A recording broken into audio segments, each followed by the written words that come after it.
আসসালামু আলাইকুম রহমতুল্লাহি অবরকাতুহু। সম্মানিত দর্শক, বাংলাদেশের রাজনীতিতে যে জটিলতা তৈরি হয়েছে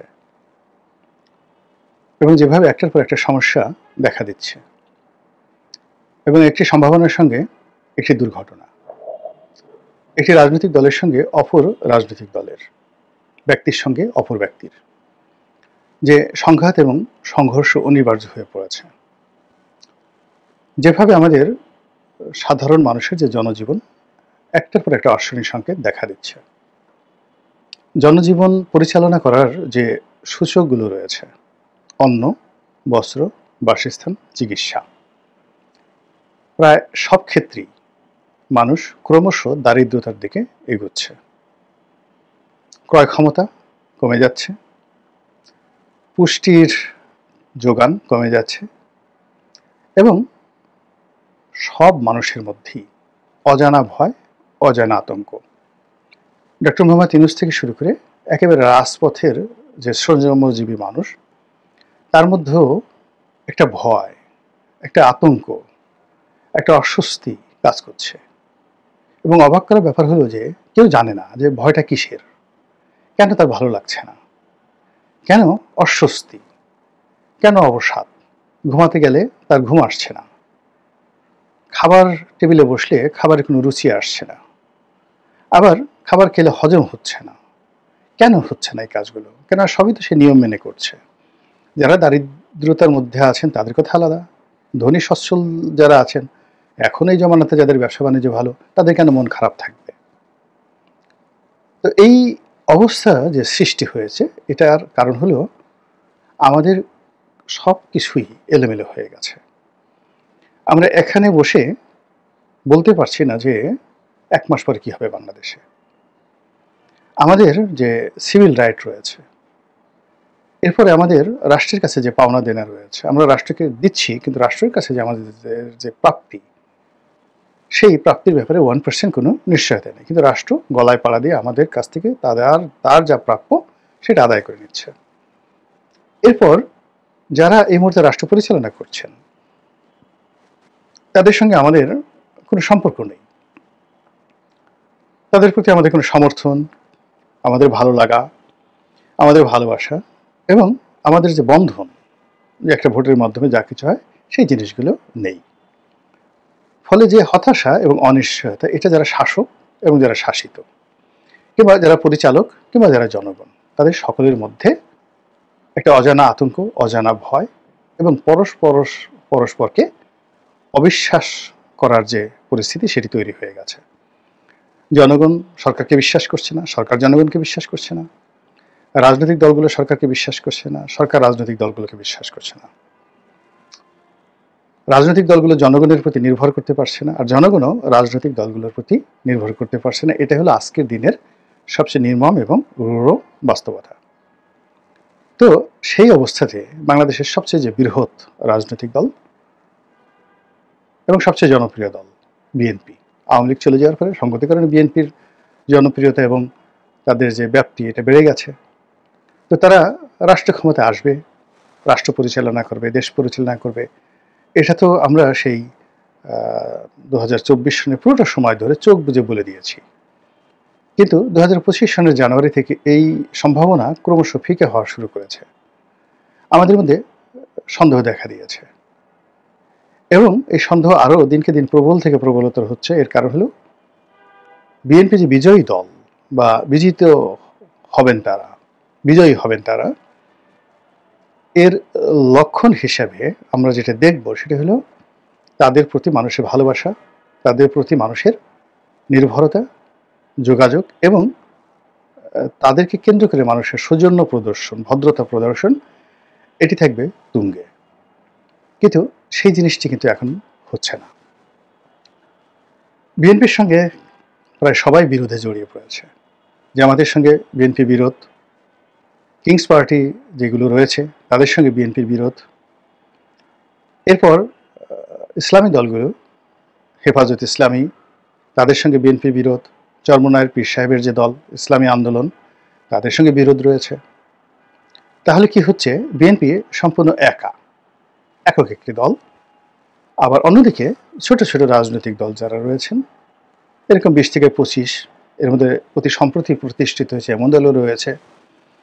এই দলগুলো বার্গেনিং করছে, বিএনপির সঙ্গে বার্গেনিং করছে, জামাতের সঙ্গে করছে, এনসিপির সঙ্গে বার্গেনিং করছে। এবং এ সকল বার্গেনিং করার ক্ষেত্রে তারা ক্রমশ তাদের রেট বাড়িয়ে নিচ্ছে। তারা যাদের সাথে আলোচনা করছে টাকা নিচ্ছে, তাদের যে লজিস্টিক সাপোর্টগুলো তারা নিচ্ছে, তারপর তাদের পক্ষে কথাবার্তা বলছে, আবার একটু পরে প্রতিপক্ষের নিকট থেকে কিছু নগদ নারায়ণ পাওয়ার পর আবার তারা তাদের সেই বক্তব্য ভুলে যাচ্ছে, নতুন করে বক্তব্য দিচ্ছে। ফলে 20 থেকে 30টি যে ছোট ছোট রাজনৈতিক দল যারা লাটিমের মতো ঘুরছে, 3টি রাজনৈতিক বলয়, ডক্টর মোহাম্মদ ইউনূসের নেতৃত্বে যে কিংস পার্টি রয়েছে সেই বলয়, জামাতের নেতৃত্বে যে একটি বলয় তৈরি হয়েছে ইসলামিক দলগুলোর সেই বলয়, আরেকটি হলো বিএনপি। এই 3 জায়গাটিতে ত্রিভুজের যে 3 কোণ, সেই 3 কোণের সমষ্টি 180 ডিগ্রি। তো এই 180 ডিগ্রি বলতে বোঝায়, আপনারা তো জানেন যারা জ্যামিতি, পুরো একটা বৃত্ত, গোলাকার বৃত্ত, এটিকে ধরা হয় 360 ডিগ্রি। বিন্দুর এক প্রান্ত থেকে পুরো অপর প্রান্ত সার্কেল আকারে ঘুরে আসলে একটা বৃত্ত রচনা হয়, যেটিকে 360 ডিগ্রি বলা হয়। এটির অর্ধেক হলো 180 ডিগ্রি। যখন বলা হয় 180 ডিগ্রি, এর অর্থ যে আপনি 180 ডিগ্রি মানে সম্পূর্ণ উল্টে গেছেন, বিপরীত হয়ে গেছেন। তো ত্রিভুজের 3টি যে কোণ রয়েছে, সেই 3 কোণের সমষ্টি হলো 180 ডিগ্রি।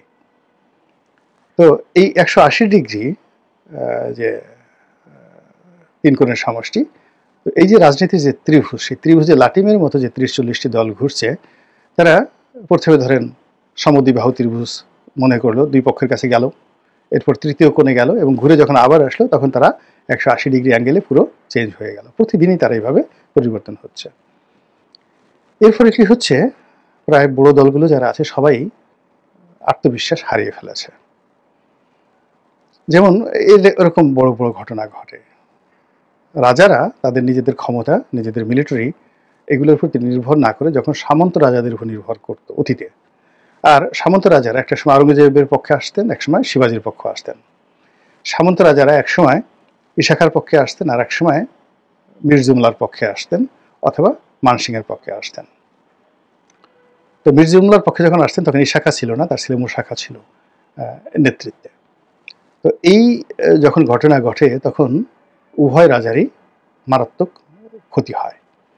তো এক্ষেত্রে বিএনপি তার নিজস্ব শক্তির উপর নির্ভর না করে সে যখন বন্ধু খোঁজার নামে এরকম হকার পার্টি বা হকার লীগ তাদের পিছিয়ে পিছিয়ে ঘুরছে, এবং সেখানে যাকে বলা হয় শ্রম দিচ্ছে, সময় দিচ্ছে, কিন্তু টাকা দিচ্ছে না, অথবা সময়ও দিচ্ছে, শ্রম দিচ্ছে, আবার কিছু টাকাও দিচ্ছে, কিন্তু তারা যখন তার চেয়ে বেশি টাকা অন্য জায়গা থেকে পাচ্ছে, মুহূর্তের মধ্যে সেগুলো ভুলে যাচ্ছে। আবার বিএনপি নতুন করে তাদেরকে দাবিদারি করা শুরু করে দিয়েছে।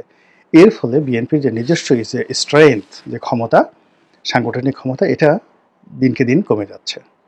কমে যাওয়ার ফলে আপনি দেখুন, এখন এই সময়টিতে মে মাসের মাঝামাঝি সময়, এরপরই জুনে গিয়ে শুরু হবে পবিত্র ঈদুল আজহা, এরপরে শুরু হবে বর্ষাকাল। তো রাজনীতি আর নেই, এবং বিএনপি যে জিদ ধরেছে ডিসেম্বর মাসে নির্বাচন, সেই নির্বাচন ডিসেম্বরে, এখন যে পরিস্থিতি চলছে, অলৌকিক যদি কিছু না ঘটে ডিসেম্বরে নির্বাচন হবে না। আর ডিসেম্বরে যদি নির্বাচন না হয়, এই যে বিএনপির যে লোকগুলো নিজেদের মানে মধ্যে কথাবার্তা বলে তাদের একটা আত্মবিশ্বাস তৈরি হয়ে গেছে যে যেভাবে হোক না কেন তারা এই সরকারকে ডিসেম্বরের মধ্যে নির্বাচনে বাধ্য করতে পারবে, এবং সরকার তাদের ধাক্কা 5 মিনিট সহ্য করতে পারবে না। তারা যেভাবে এনসিপির ধাক্কা সহ্য করতে পারে না, তারা যেভাবে ছাত্রদের ধমক সহ্য করতে পারে না, যে ইচ্ছা সে যাকে বলা হয় যমুনা অবরোধ করতে পারে।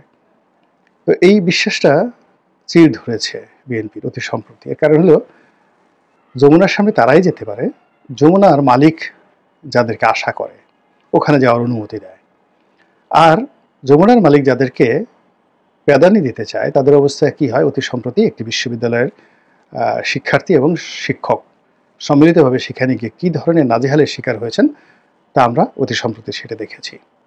তো কাজেই বিএনপি যদি রাজপথে এই মুহূর্তে নামে নির্বাচনের দাবিতে যদি তারা আন্দোলন শুরু করে, তাহলে শেখ হাসিনার জামানাতে তাদের উপর যে জুলুম এবং অত্যাচার চলেছে তার চেয়ে দ্বিগুণ জুলুম এবং অত্যাচার তাদের উপর শুরু হয়ে যাবে। আর শেখ হাসিনার জামানাতে তাদের দৌড় দেওয়ার, আন্দোলন করার, পালানোর যে দক্ষতা ছিল সেটা এই জমানাতে এসেই গত 7-8 মাসে তার অলস হয়ে গেছে।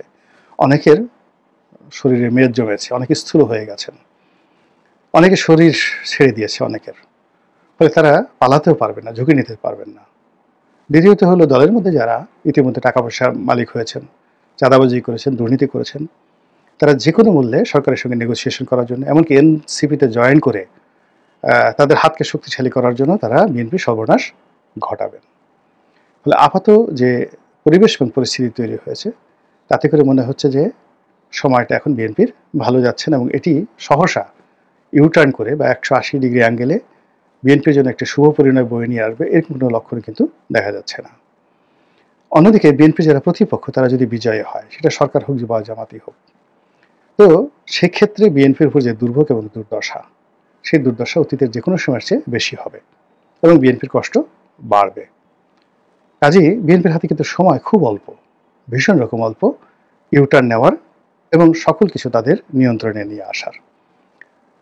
বিএনপি যদি মনে করে যে বিধাতা তাদেরকে তৈরি করেছে শুধুমাত্র সুযোগ দেওয়ার জন্য, যেভাবে শহীদ প্রেসিডেন্ট জিয়াউর রহমান আল্লাহর পক্ষ থেকে সুযোগ পেয়েছিলেন, যেভাবে বেগম খালেদা জিয়া 1991 সনে আল্লাহর পক্ষ থেকে সুযোগ পেয়েছিলেন, এবার হয়তো তারেক রহমান সাহেব বাংলার সিংহাসন পরিপূর্ণভাবে কন্ট্রোল মুক্ত করে তারপরে শেষে স্পেশাল চার্টার প্লেনে করে তাকে এনে বাংলার সিংহাসনে প্রধানমন্ত্রী রূপে বসিয়ে দেবে।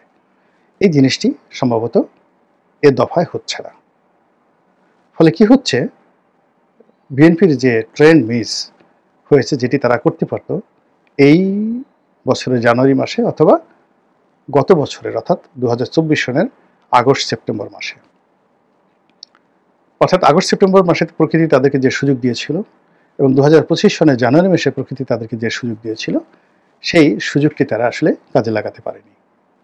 কাজে না লাগিয়ে তারা যে কাজগুলো করছে, সেই কাজগুলোর পরিণতি এখন তাদের মাথার উপরে বিরাট বোঝা হয়ে দেখা দিয়েছে, শরীরে কলঙ্ক হয়ে দেখা দিয়েছে, এবং এগুলো মোকাবেলা করে তারপরে বিজয়ের লক্ষ্যে কাঙ্ক্ষিত মাকামে পৌঁছানো সত্যিকার অর্থে কঠিন এবং দুরূহ একটা বিষয়। বিএনপি একটি প্রাজ্ঞ দল, তারা অবশ্যই ঘাত প্রতিঘাত মোকাবেলা করে এসেছে, এবং আমি একজন বিএনপির সাধারণ কর্মী হিসাবে যতটুকু আমার কাছে মনে হয়েছে যে বাস্তবতা বিএনপির নেতা কর্মীদেরকে বোঝা উচিত, জানা উচিত এবং নিজেদের মধ্যে আলাপ আলোচনা করা উচিত, এই জন্য আলোচনার একটি দ্বার খুলে দিলাম মাত্র। আল্লাহ আমাদের সবাইকে হেদায়েত দান করুন এবং হেফাজত করুন। আসসালামু আলাইকুম ওয়া রাহমাতুল্লাহি ওয়া বারাকাতুহু।